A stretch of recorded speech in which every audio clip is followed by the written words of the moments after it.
Good evening and welcome back to another edition of the Female Educators Roundtable. And this evening, myself, Alicia Scott and Debbie Eno have another guest who is going to share their homeschooling or home education experience with us. As you know, we believe the term is interchangeable, so do forgive us if you do have a preference. Debbie and I, we do interchange the terms. So I'm going to hand over to our guest to introduce herself. Thanks, Alicia. Thank you, Debbie. It's so great to be here. My name is Shauna Anderson. I am zooming in from Sacramento, California. So Northern California, where it's beautiful and sunny and warmer than London.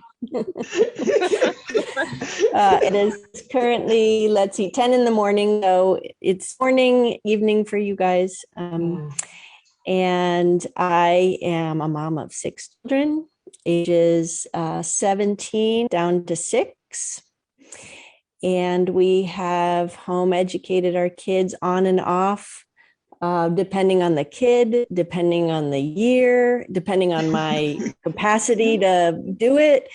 Currently, I have one, my oldest is homeschooling. I have the second one down is in a traditional high school as a freshman.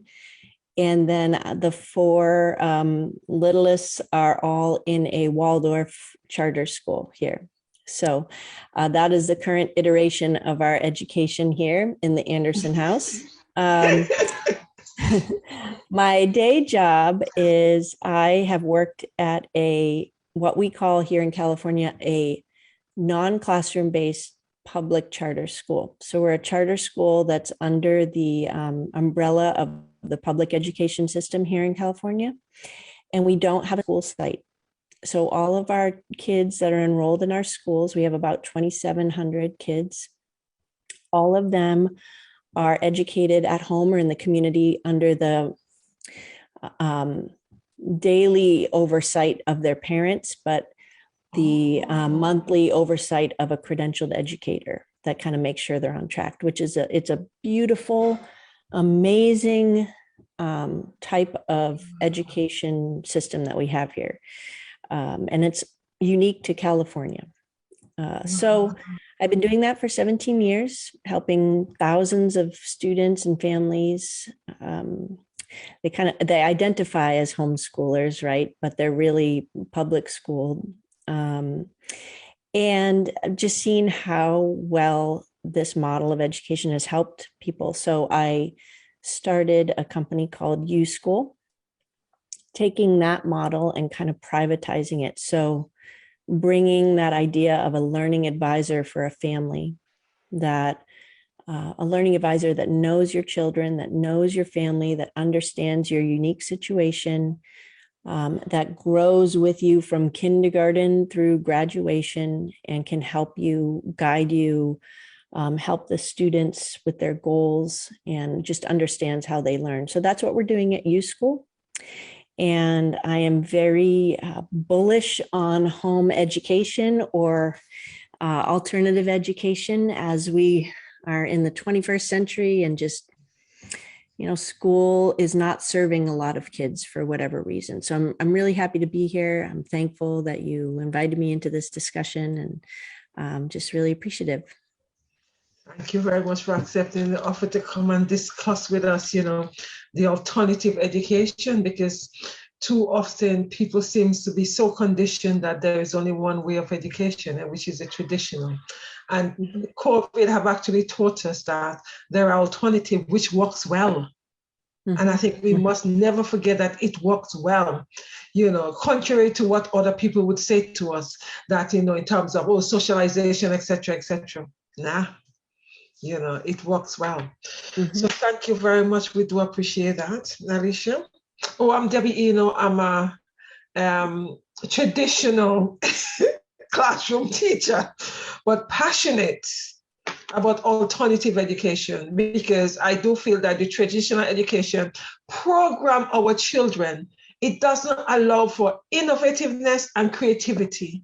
And as a traditional teacher, I am not traditional in the word. I'm a very out of the box teacher, the one that gets in trouble all the time because do not believe in being firm with the children. I was told I need to be stricter and firmer, and I can't. I think they need to be talking while they're learning. And we need to stop programming these children. They're not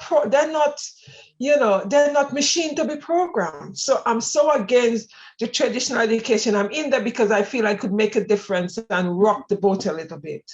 Hence the reason why I'm in there, because I feel that my students need to be creative, innovative, and you name it. Mm-hmm. So that's where I'm coming from, that aspect. I'm Alicia Scott, and I'm a homeschool advocate. I'm very passionate about homeschooling and supporting parents that do make the decision to home educate their children. And was once a traditional educator.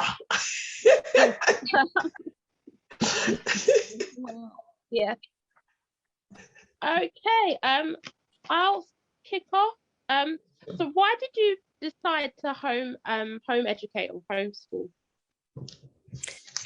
Yeah, that's a great question. And I think it's different for everybody. Everyone has that tipping point, right? Where they, the camel that breaks, or the straw that breaks the camel's back, right? For us, we had our 4 oldest kids in a Catholic school here. We were paying an exorbitant amount of money for, what we thought was a great education. And it was, the good things about it for sure. It was about an hour away, so our commute was super long. Our oldest 2 were really struggling in school. So the part of me as a mom was like, listen, you don't have to do the 2 hours of homework. Just go outside and play. And, it's okay. Don't be so stressed. And then they would get in trouble. And the solution was to come in earlier for extra tutoring and spending their recess inside, working on work. And it just wasn't, it just got worse and worse and worse. And I saw my children just doubled over in pain from anxiety. And so working at my charter school, like, listen, this is what I do. This is my thing. I can, I help parents all day long homeschool their kids. I'm like, why don't we try this out? And we did. And we were able to just help our kids just decompress and start to love learning again. And it was a very beautiful move. And I wish I'd made it sooner, but again, you have the information that you have and you make your decisions based on that, and you just can't regret. You just move forward, and it's great. It's been great. Wow, thank you. What do you feel traditional school lack? So in the traditional school, what do you feel they're lacking? Plenty. Well, I think that traditional school is great for some kids. Like I said, my second daughter loves it. She loves it. She has, here in the United States, we have a special education for kids with learning disabilities or struggles or challenges. So she has a plan and support to help her through that. But she is very social. She loves the football games. She loves the classes. She loves the structure. She loves sitting down and listening and taking notes. My oldest went to school for a couple of weeks and was like, this is dumb. I want to just finish and graduate and do the bare minimum and then get to work. This is great, so it's just depending on the kid. And I think a lot of it, you have to have those discussions with your kids. What do you like? What do you need? How can I help you facilitate the best learning environment for you, which may be school, which may be homeschooling, which may be online learning. But opening up that conversation with kids to help them understand as early as possible how they learn.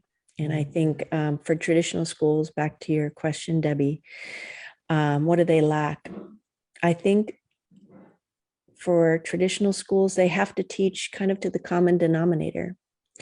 And many kids they fall out of that. They're either above that and completely bored out of their minds, or they're struggling to understand and just fall further and further behind. So, and it's no fault of the teachers. I think in general, the system is good, as far as wanting to serve kids, but it's just, I will say it's outdated now. We have tools like Zoom. We have tools like the cell phone where we have access to anything, for better or for worse, any information that we need, right? We didn't have those. I mean, we didn't have it when I was in school, which was not that long ago, like 20 years ago, right? So I think school filled a purpose for a time and place in society.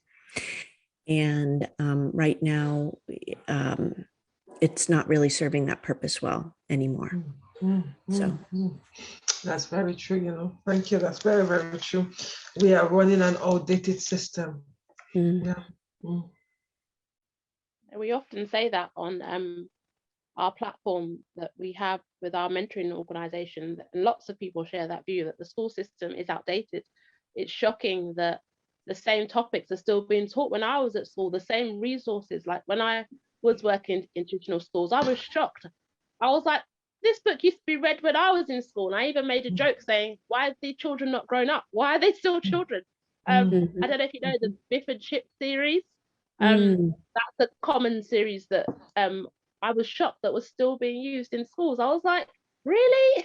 We're still using these books when there's so much has changed? And I do agree that the system is very, very outdated. It's also very inefficient, right? Like 8 hours of school, how much is actually spent really teaching? Maybe half of that, maybe less than that. So when you are home educating, you can really dial in what the kid needs to know, teach it efficiently, and then be done. And there's plenty more time for extra interests, right? So my first grader, I spend maybe 10 minutes at a time doing little mini lessons, and the rest of the day is out playing, jumping on the trampoline, climbing the tree, building things, coloring, right? So, which is all learning in my head. But so the efficiency of home educating is different, is better, I think. Yeah, very true. Well, you sort of answered the next question there, which is great. Yeah. So do you mind expanding? So could you identify what you feel are 3 benefits of home education? Right. So to continue on with the efficiency answer, for example, my high schooler, she loves to work, and I would argue she learns way more working her job than she does learning about earth science or whatever she's taking. So she gets her online work done in about 3 hours, and then she works at a couple of restaurants. And for her, we talk a lot about personal finance, living on her own, giving her those life skills. So that's her interest. I have another daughter who's very into art. So she's at the Waldorf school currently, but if she was homeschooling, she could spend way more time pursuing that passion of hers. I served a student who was a first chair in the youth symphony here in Sacramento, and she spent 8 hours a day practicing violin, and then she did her homework in 4 hours. So it allows students more time to pursue their passions. And I would argue that many kids don't really know what they like right now because they're so programmed. They're so programmed to do what they're told to do. So that would be my second point would be, it really allows kids to dive deep in what they want to learn. I mean, can you imagine as adults going through school, like being told what to learn? Where do we go when we want to learn? We go and we do what we want to learn, and we do it in the way that works best for us. But for kids, they're just stuck in this system that might not serve them well. So I would just argue that they would have more time to figure out what it is that they want to do in their life or what they're passionate about. And they would have the chance to do that a lot earlier, as opposed to trying to figure it out in college or beyond, or getting into a career and then being like, this isn't what I want to do, and figuring it out later. So letting them tap into that earlier. And then third, I would say the benefits of home education is really just for our family and our situation, it's allowed our relationships with each other to build and grow. And that could be different for other families, right? Some kids, school is a refuge for them. But in our particular situation, what I just didn't realize until I saw it happening was the relationships between the siblings they bonded so well. And they do fight. I'm not saying we're like perfect, but they got to see each other and grow with each other and form those relationships that they wouldn't have had they been in school all day. So for us, that was an unexpected, beautiful thing, to have those relationships. Wow, that's beautiful. Because the fact is they're spending more time at home with each other.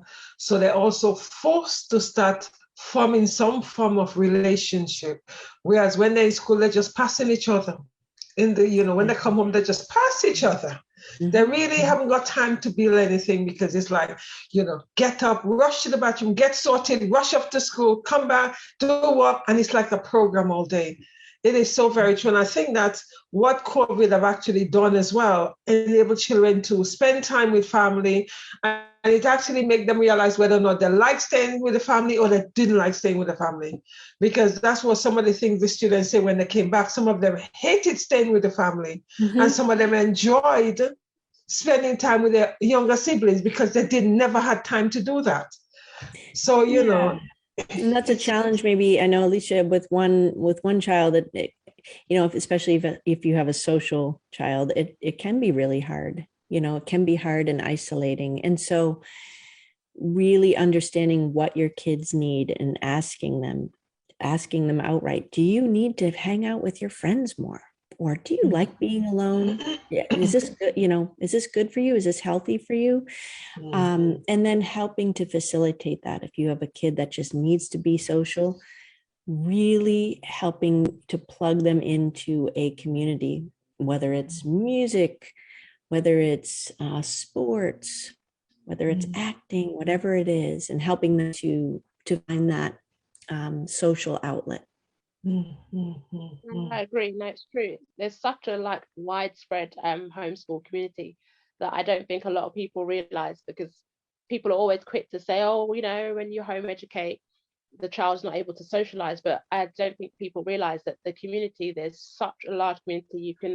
You can choose, you're spoiled for choice in terms of who you want to reach out to and pursuing your child's interests. Like lots of home educators that I know, their children are doing so many activities that they wouldn't normally have been able to experience and get.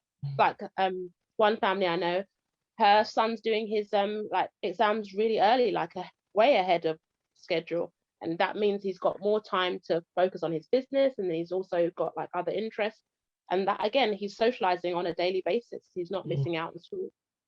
Right. It's interesting. Sorry.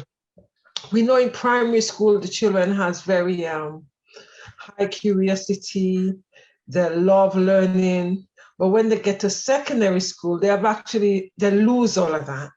So how do you feel that we could actually maintain that, and how does homeschooling maintain that, or doesn't it happen in homeschooling? Yeah, so help me understand. Secondary and primary for you is what ages? Because it's a little different. Right, yes, sorry. Primary is from, Alicia, help me with primary. 5 to 11. 5 to 11. Okay, right, so and from 11 to 17, 11 to 17, 18, that's secondary. Okay, so we have kindergarten is about 6 years old, and when they're 11, they're in about 5th grade here. Okay. And then we have what's called kind of middle school or junior high, which is like 6th grade to 8th grade, that weird, awkward, transitionary age between like 12 and 14. And then they get to high school when they're about 14, and that's 9th grade through 12th grade. So a little bit different, but so to keep that curiosity alive, yes, something happens, right? When they're around, it's almost like they go from learning to read, and then like to reading to understand things. And that bridge, that chasm is hard for a lot of kids, because maybe they haven't figured out quite, they're not like the best readers, or and also just things get harder, right? And their learning standards, I don't know what the standards are for in the UK, but there's set standards that they have to learn, and that might not necessarily line up to their interests, right? So maybe you have a kid that's super into dinosaurs. I mean, you can teach everything through dinosaurs. You can teach science, you could teach math, you can teach reading, you can, through that filter of dinosaurs, or whatever that filter may be for that kid. And that can't happen really in school. It can happen outside of school. So you can take interests and curiosity and really dive deep into that curiosity when you home educate your kids. If it's dinosaurs, if it's music, if it's video games, I would argue too, you can teach everything through video games. If it's cooking, baking. So I would say that when you home educate your kids, you can really teach through their interests. And that might take a little practice, or you might need a little help with that if you're not an educator by trade. But I think, you ladies as educators, you kind of know how to do that, how to ask good questions. But I think with a little bit of help, a little bit of training, it's very easy. And I think that parents are natural teachers. Like, you taught your kids everything they know. And then something happens when you send them to school, like, oh, I can't teach my kids anymore, right? But helping parents reconnect with that inner teacher is something really fun and beautiful that I love to help with. So yeah, teaching through interest and curiosity, I think. That's very, very true. I agree, because is with just one subject, you can explore so many other subjects. And I don't feel like a lot of parents realize that that's how it's covered in schools, because certain subjects now we don't really focus on as much. So they have to be taught cross-curricularly. And when you are home educating, the fact that you can do that through so many topics is just a lovely experience.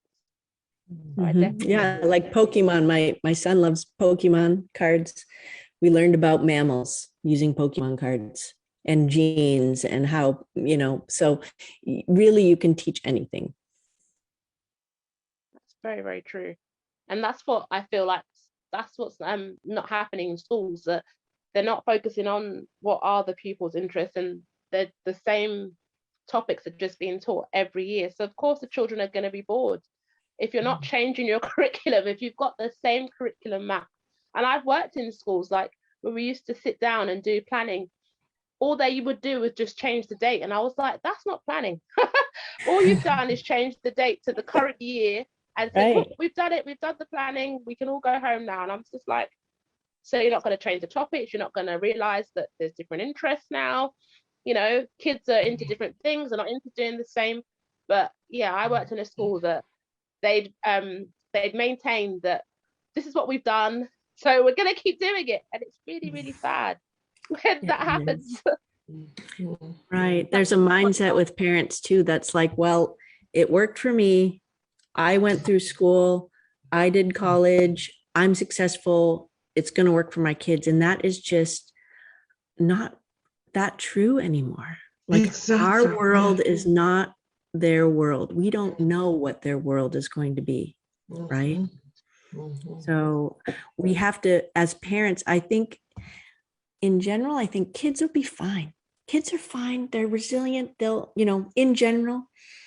But where the biggest change needs to happen is the mindset of the parents.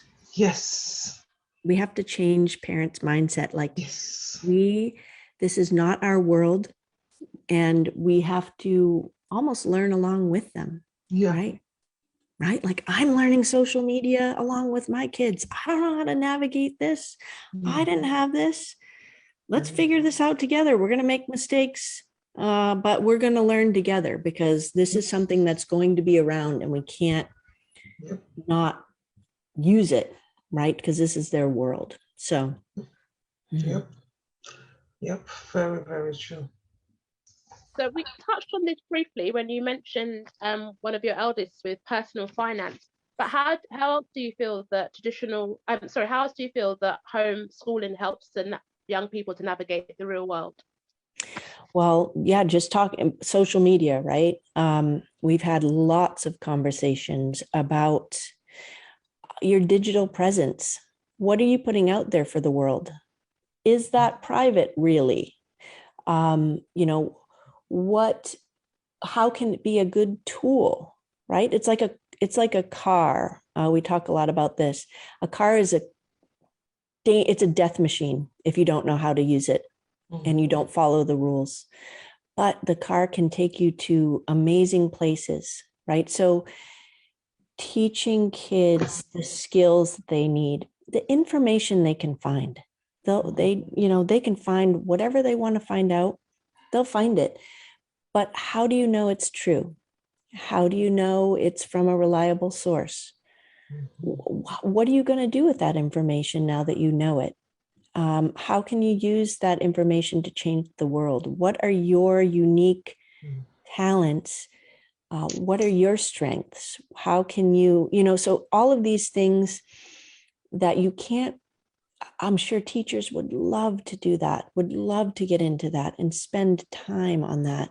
But they have to get through their lessons, right? So I would say, like, that social emotional learning, which has been in the forefront since the pandemic. But, how are you feeling? Like, mentally, like, what are things that we can do to make our body feel good? Like exercise, meditation, prayer, being out in nature, understanding just how you learn, what pathway you want to take. So these are conversations that I have all day long. And where do you go when you want to find information out, right? So schools tend to just teach the information. And I think with home education, we have an opportunity to help them process that, understand it, use it to make good choices. When I want to know, like, the date, I remember Sister Noel teaching me 1066, the Battle of Hastings. I can't even remember what the Battle of Hastings was, but I remember that date like drilled into my head. She's like, you're not going to have a calculator when you get older. I wish I could be like, see, sister. So I think like that, and God love her, like that was the world then, right? That was what we had to do. And so, but now our world has shifted. I would argue for the better.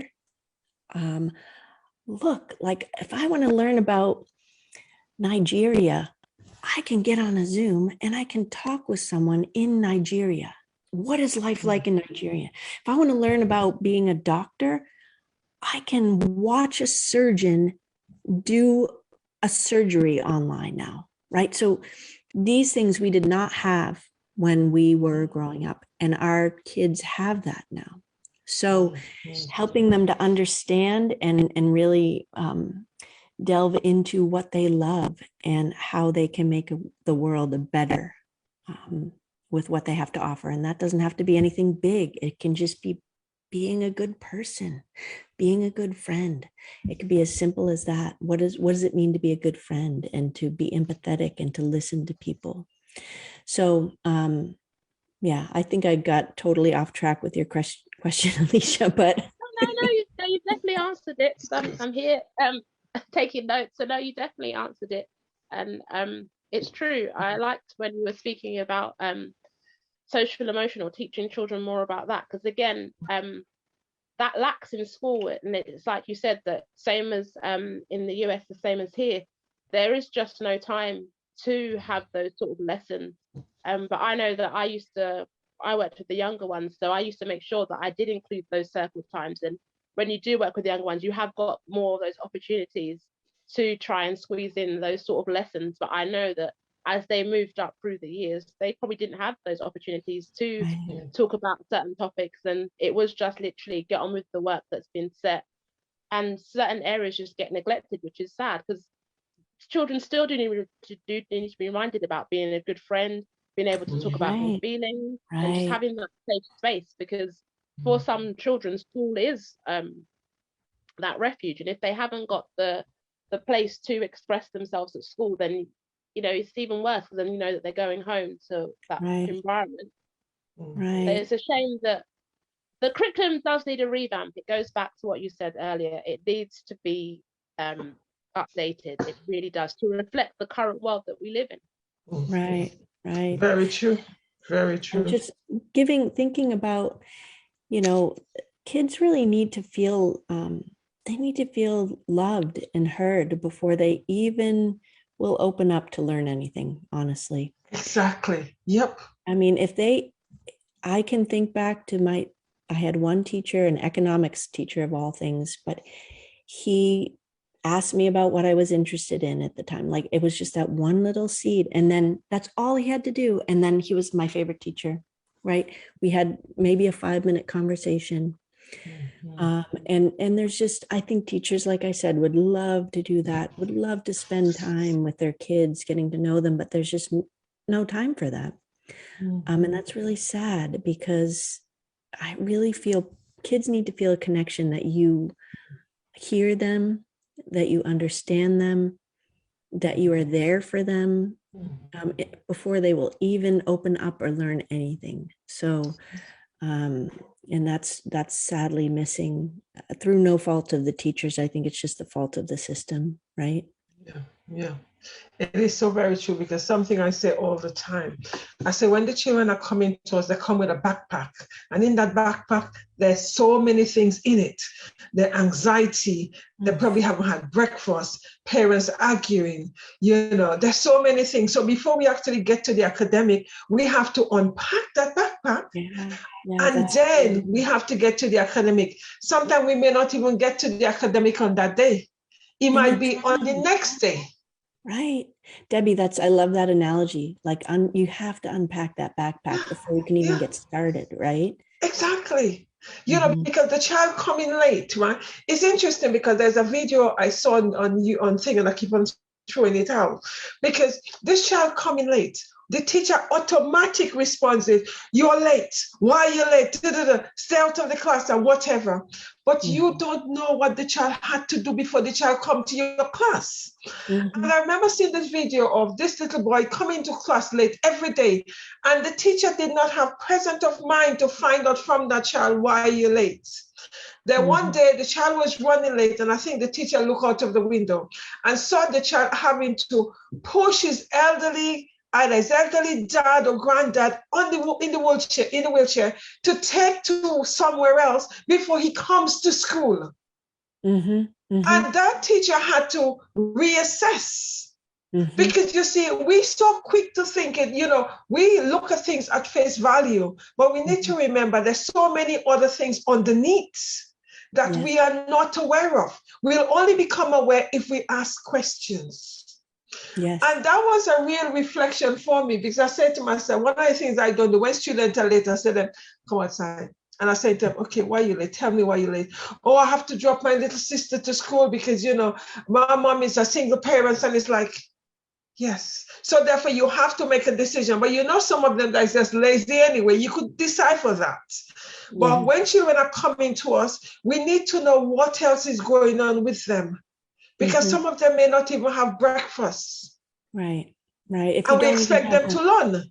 the basic, you know, they might not feel safe. They might not have had a good night's sleep because they live in a bad neighborhood. Exactly. Whatever it is, they have to feel that basic level of, okay, I feel safe here.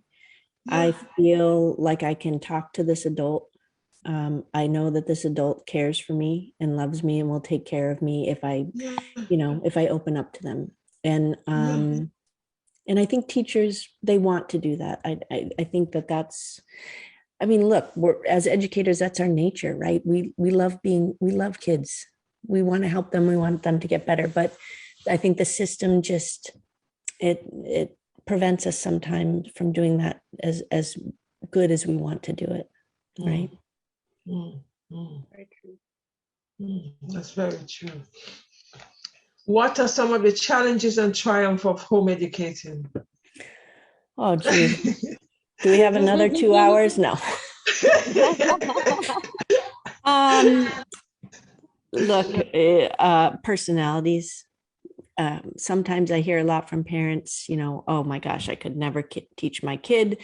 We bang heads all the time. I think helping with that is just understanding your needs and their needs and having that conversation. It's as simple as a conversation.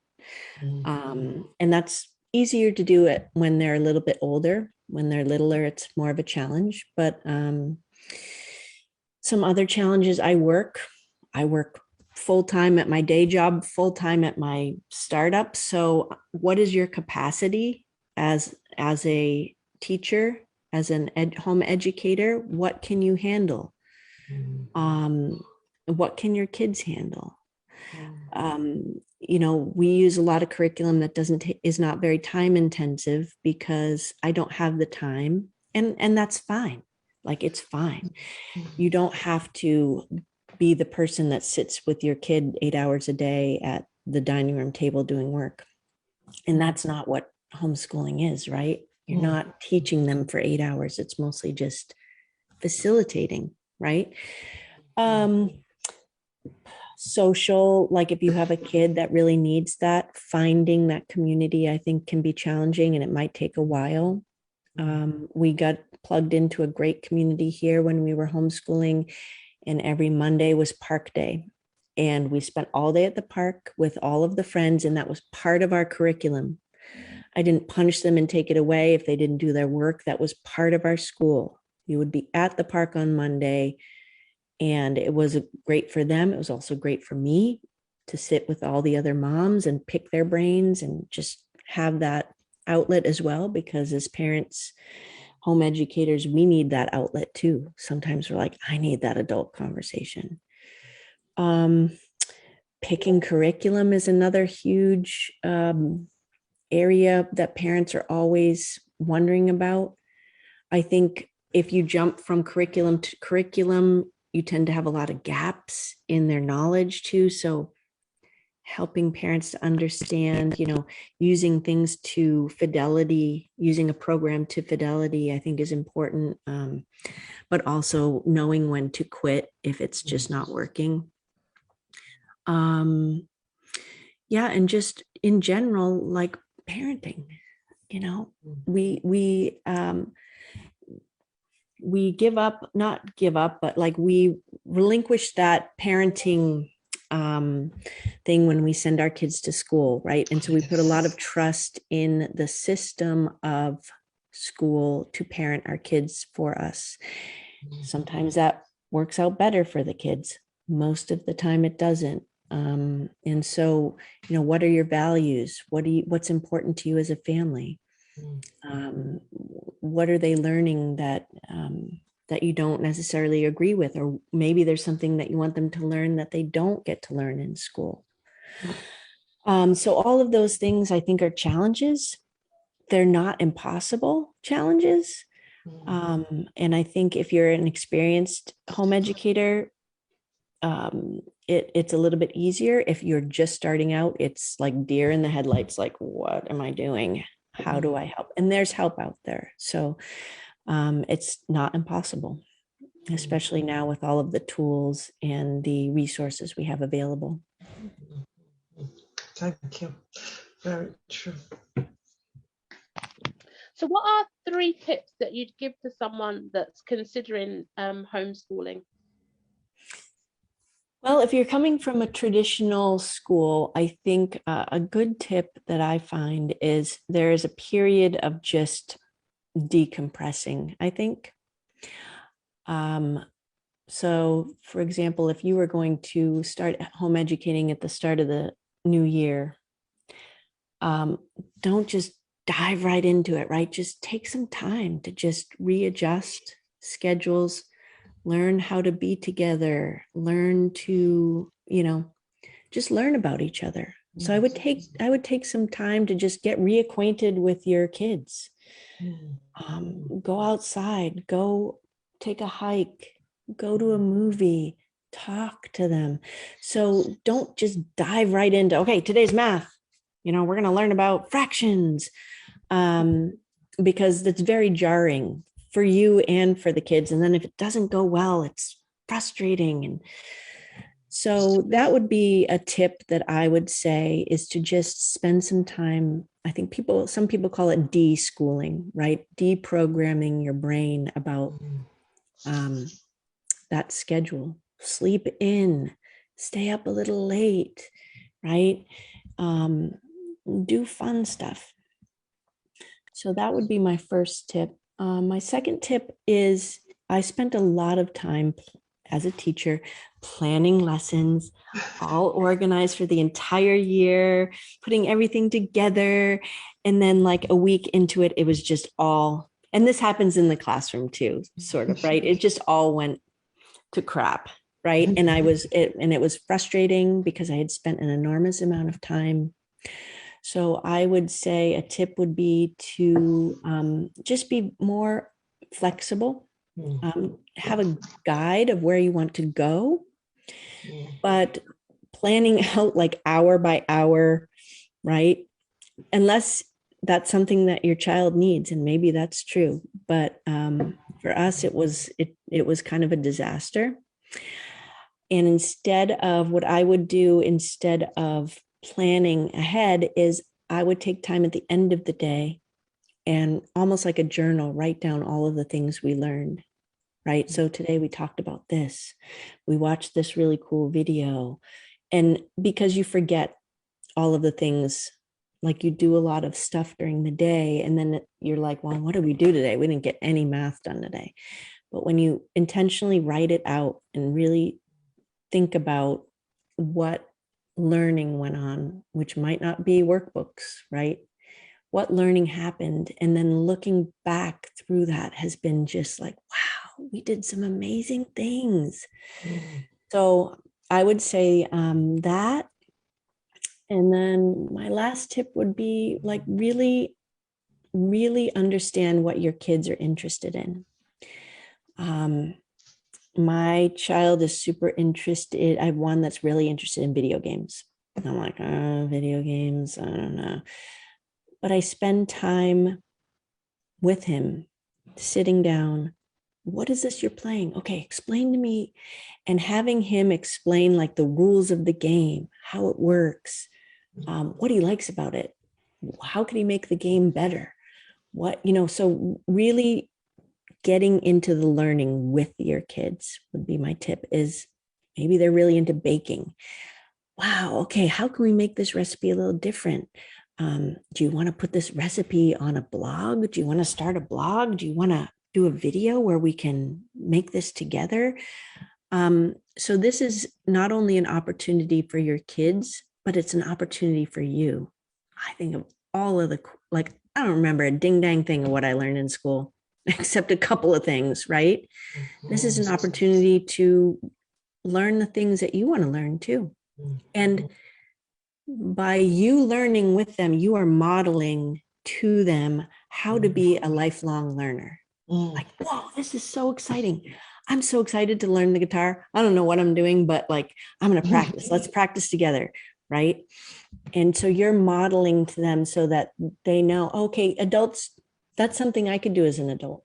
My learning doesn't stop at school. So those would be the tips that come to the top of my head for now.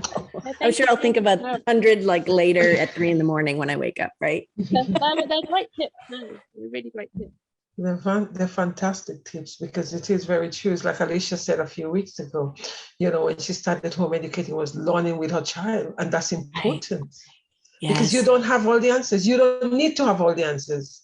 Right. And, this is something some educators seems to think that they've got all the answers. Me, I said to the student, I don't know. I said, let's look it up together. Right. Let's learn it together. Right. There's exactly. What the old system of education, there's gatekeepers to this knowledge, right? Like the gatekeepers of the school, right? You can't get into this elite college, like unless you're super smart, right? That gatekeeping is going away. It's becoming more open. It's becoming more decentralized, right? Mm-hmm. You can get access to education, whereas many in the past, education and knowledge, throughout history, right, was kept by a certain population or a certain, right? And so those gatekeepers are no longer, I don't know, necessary. Well, they weren't necessary before, but we now have access to all of this information. And so that's another thing. Yeah, that's probably another topic for a whole nother another part for discussion. Yes. Yes, breaking down the gates. Yep. Yeah, we need to start doing that. Yes. Deprogramming these people. Sit up straight, face front. Yeah. Painful. Yeah. It is. Painful. It is. Oh. Right. Can you tell us more about your business? Yeah. So like I said in the beginning, U School is born out of this just desire to really help families find what works for them. And maybe that is traditional school. And that's great. And we can help support you through that, to find enrichment opportunities. I think as parents, we are very busy. And I think when a parent decides, I really want something different, but I don't know what to do, you go on Google and you just completely shut down because it's very overwhelming. Like, what? I have to pick a curriculum. What are the standards? So helping parents to simplify, understand better how to teach their kids. So giving them some tools to be better educators and facilitators, offering support to them. Like I said, most of what we do is managing a lot of parent anxiety around their kids. And look, you'll have anxiety wherever your kid is at. Like, am I messing my kid up? That's the parent disease, right? Where whatever educational situation that you're in. So helping parents work through that and connecting them to amazing opportunities that we've spent, most of our careers curating and learning about and understanding, so that you don't have to spend that time doing that. And then just being a trusted friend and advocate of your family, and just, no judgment, like understanding your family situation and just being a part of that and helping you to meet those goals that are important to you, whatever they are. Whatever your family feels is important, we want to help and support that. So that's what we're trying to do at U School, building this ecosystem of support and community, and kind of trying to change I think homeschooling is kind of an outdated word. So we're trying to go with U Schooling, right? We're rarely home when we are educating outside of school. That's true. And homeschooling can have some negative connotations for a lot of people, but it's like homeschooling for the 21st century, right? So that's what we do. uschool.com. Okay, yes, I was just going to say to you, Alicia, you write it down so we could drop it in the link. How long you've started? We have been a company for almost 2 years now, but we've just recently pivoted our business model to this one of consulting, and it's been taking off since August. So again, this is me, lifelong learner. This is a project-based learning project of learning to run a business is what I'm doing. I'm learning how to run a startup by running a startup. And it's been so fun and exhausting. But it's been great to be able to help families. Brilliant, brilliant, brilliant, brilliant. Is there anything else you want to say to us before we wrap up? I would just like to say thank you for this opportunity, Debbie, Alicia. It's been great to talk to you and meet you. And I appreciate you wanting to get the word out there and help families and help students. I can see this is your heart. This is your love, your joy. So thanks for this little outlet to share what we're doing. I appreciate it. Thank you. I just feel that parents need to know there's an alternative. Yeah. It's interesting. Someone said to me, "You're so much against the tradition, but why are you in there?" I'm there to rock the boat, to make a difference. We need someone to rock it. Rock the boat. I'm there to rock the boat, Mm-hmm. We all work in our lanes, right? It's wherever you are. Exactly. Yes. And I think it's important that, because one of the things I'm always being told off about by management is, oh, you need to be firmer with the children. You need to be stricter and firmer. And I'm thinking, well, how could I be stricter and firmer when I want them to enjoy learning and I want them to work in groups. So therefore, if I'm advocating group working, enjoying working, and this teacher is all over the classroom, I cannot expect them to be quiet. It doesn't make sense. Right. Doesn't connect. And just, appreciating and understanding all of the ways to teach, all of the ways to learn, right? Exactly. There's no one right way. There's an infinite number of ways. Exactly. And let's celebrate that and let's let that happen instead of trying to shut it down and stifle it. Exactly. It's like I had a deputy principal say to me when I'm saying to him, oh, what I do is I get the students to do group work exercise, I get them to do mind map, then they come in the front of the class and they feedback and then we ask questions. He said, well, how do you check there's learning taking place? I said, when I ask them to summarize, I said, they're able to tell me what they remembered and what they've learned. He said, no, we don't do it like this. What we want you to do is you need to put the PowerPoint on and teach them in the PowerPoint. And I'm looking at him and I said to him, but it doesn't work like that. The brain doesn't work like that. He said, well, here, this is how we do it. And when you feel as if someone is calling you as an adult, I just looked at him and I was thinking, yeah, you carry on. This is my classroom, right? Right. And I would turn it around and say, how would you like to learn that way? And think about teacher professional development. Can we shake that up a bit? Because that's how we, I don't learn anything from the way our professional development is delivered, at least here in the United States.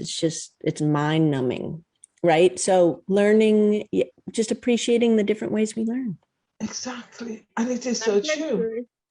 All the training that I've ever been to, I'm always in the front. I always sit in the front because I prefer to make sure I can hear what the trainer's saying. But I always end up doodling or end up thinking about a million other things. And then by the time the training's finished, whenever you have to do a quiz or whatever, I always get the answers right. But when people say, oh, but you didn't look like you were paying attention, I was like, I was doing my own thing. I said, but I still took in some of the information, but it's always the same, like, training, just someone just putting on a PowerPoint and talking at me. Whereas I like the training where it's interactive, we do group work, we just do things. But it's a shame when you do have professional development, it's just really, really boring.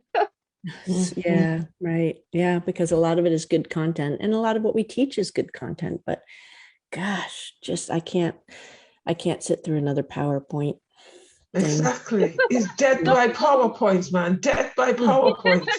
Seriously. I don't know how people think PowerPoint. I don't think PowerPoint just work when you just put it on. I think that you need to be interactive with your PowerPoint. You need to be talking at your PowerPoint, Otherwise it's just boring, man. It's just...